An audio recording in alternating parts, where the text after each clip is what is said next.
Welcome to the Addicted Recovery Podcast, where we delve into the transformative journey of overcoming addiction and embracing a life of recovery. In this podcast, we share stories of hope, resilience and triumph, exploring the challenges, victories and lessons learned along the way. The Addicted to Recovery Podcast is a platform for sharing stories of resilience, hope and transformation in the face of addiction. Through candid conversations and heartfelt reflections, we aim to inspire, educate and empower listeners on their own journey of recovery. Join us as we explore the path from darkness to light, from addiction to freedom and from despair to hope. I am Bobby Walker and this is the Addicted to Recovery Podcast.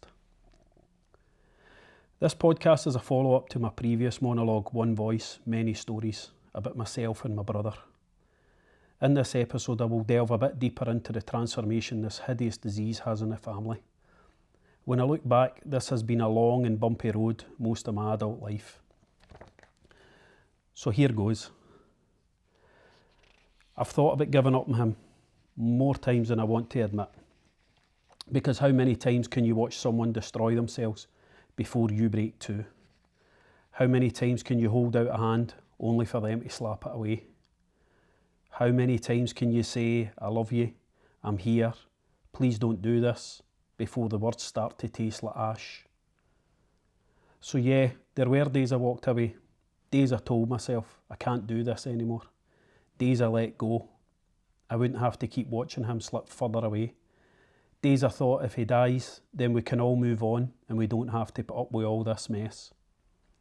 As I've previously said, I've turned my back on him and acted as if he's not there. And then came the guilt. Because what kind of person gives up in their own blood?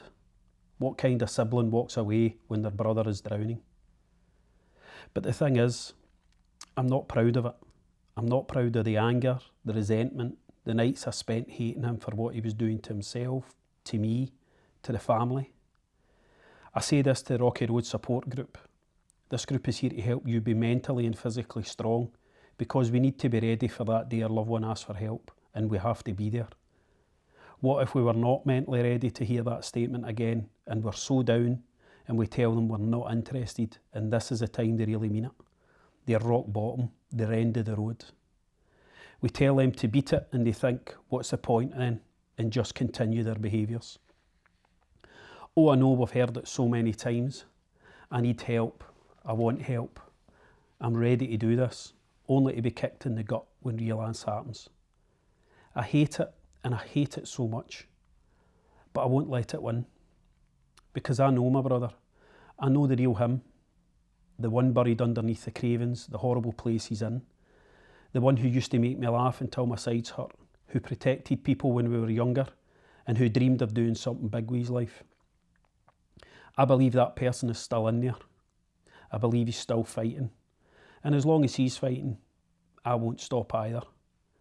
But sometimes I think, is he still fighting or is he just existing? I've tried to save him. God, I've tried. I've begged, I've screamed, I've cried, I've assaulted him. But addiction doesn't hear you. It doesn't care how many times you say, I love you, please stop, come back to us. It just takes and takes until there's nothing left. Until he's a ghost of himself, haunting his own life. That is why I say he's just existing, because when I look at him or see some of his actions, that is what I believe. Lack of social interactions, unless it's someone from the addiction world, lack of self-respect, just a loner travelling along with no real destination. I'm so damn tired of watching him destroy himself, tired of waiting for the day I get a call tell me he's gone. Oh, in today's world, that is a very real possibility.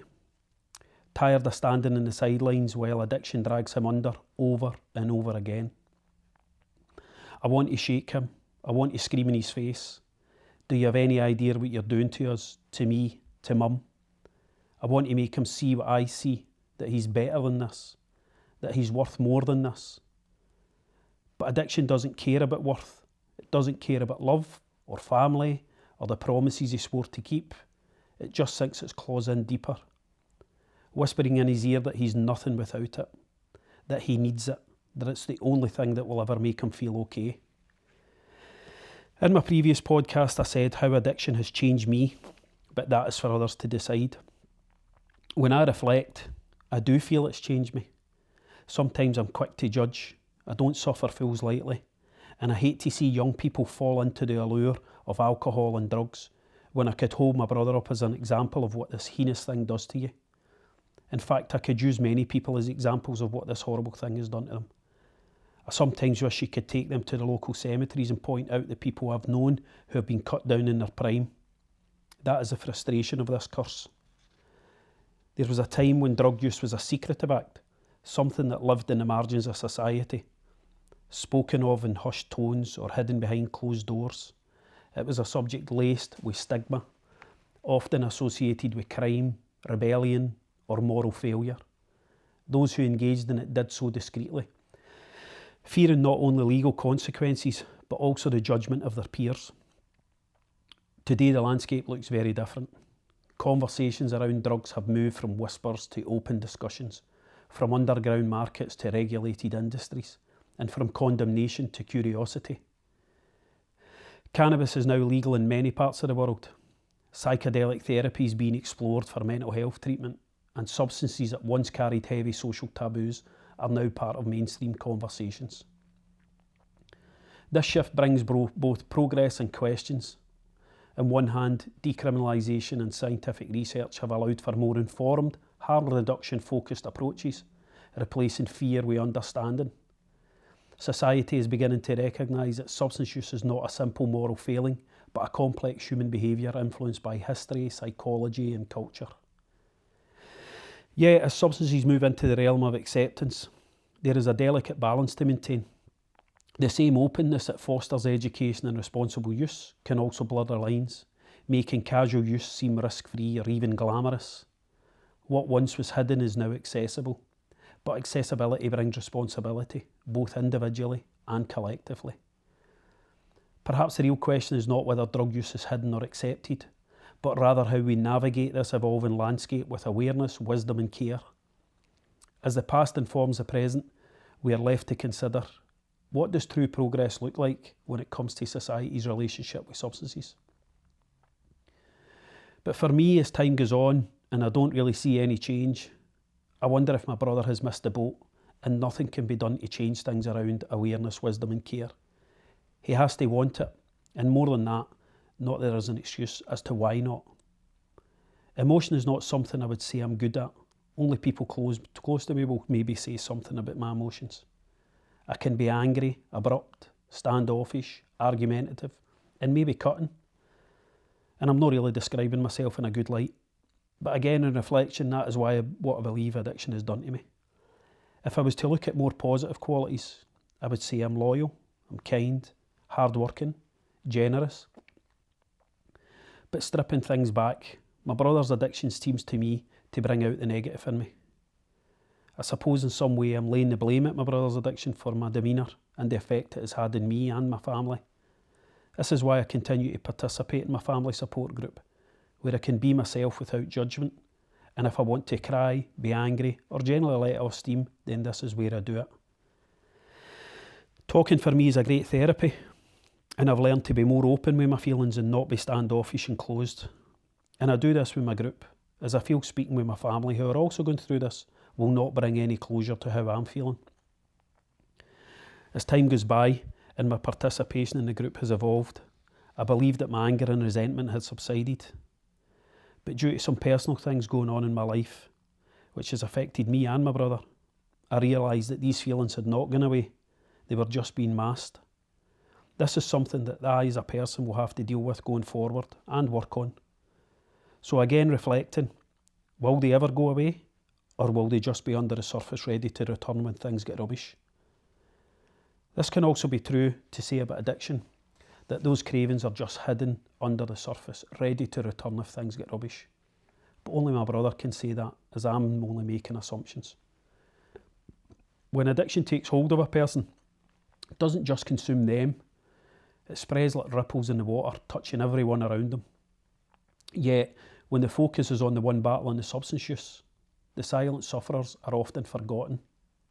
The family, parents, siblings, spouses, children, those who love the person the most, are left navigating a storm they never asked for. They become caregivers, detectives, mediators, and at times unwilling bystanders to the destruction unfolding before them. They watch someone they love slip further away, caught between moments of hope and heartbreak. Conversations around addiction often centre on the individual, their struggle, their treatment, their recovery. And while this is necessary, it leaves little space for those picking up the pieces. Families bear the weight of broken trust, financial strain, emotional exhaustion, and in many cases deep shame. They're asked to be strong, to be understanding, to forgive, to hold on, yet they're rarely asked, how are you doing? The pain of loving someone with an addiction is unique. It is a grief that doesn't come with closure, a battle fought in isolation. Many families hesitate to reach out for help, fearing judgment or misunderstanding. They become ghosts in their own story, existing in the background while all attention is placed on the person in crisis. Stepping over the threshold of the door to a family support group, like mine, can be extremely hard for some people, and all we can do is reach out to one another and say we're there. The choice is then that person's as to whether they step through the door or turn away and suffer alone. And knowing what I know now, stepping through the door was the best thing I'd done. But families deserve to be seen, to be supported, to have spaces where their own healing is prioritised. Because addiction doesn't just leave one casualty, it leaves many. And in the process of helping one person recover, we cannot afford to forget the ones who have been holding on, hoping, and hurting all along. Support groups provide spaces for loved ones to share their experiences, find guidance, and realise they're not alone. These groups offer validation and practical advice from others who truly understand. Addiction affects mental health, not just for the individual, but for the entire family. I would say my own mental health has been affected. And seeking therapy, whether individually or as a family, can help process emotions, set boundaries, and learn healthier ways to cope. Loving someone with an addiction does not mean sacrificing one's own well-being. Learning to set healthy boundaries is essential. And this might mean refusing to cover financial losses, saying no to manipulative behaviour, or stepping back when the emotional toll becomes overwhelming. This is something I've touched on in this episode. Families deserve support and rest too. Engaging in hobbies, spending time with supportive friends, prioritising self-care can provide moments of relief in an otherwise exhausting journey. So I'll end now. And once again, thanks for listening. And if I had the whole world's attention for just a few minutes, I would say something as a family member. Be careful judging that person who uses substances so harshly. They may just recover and be the one who can show your very own family member a way out one day. Thank you.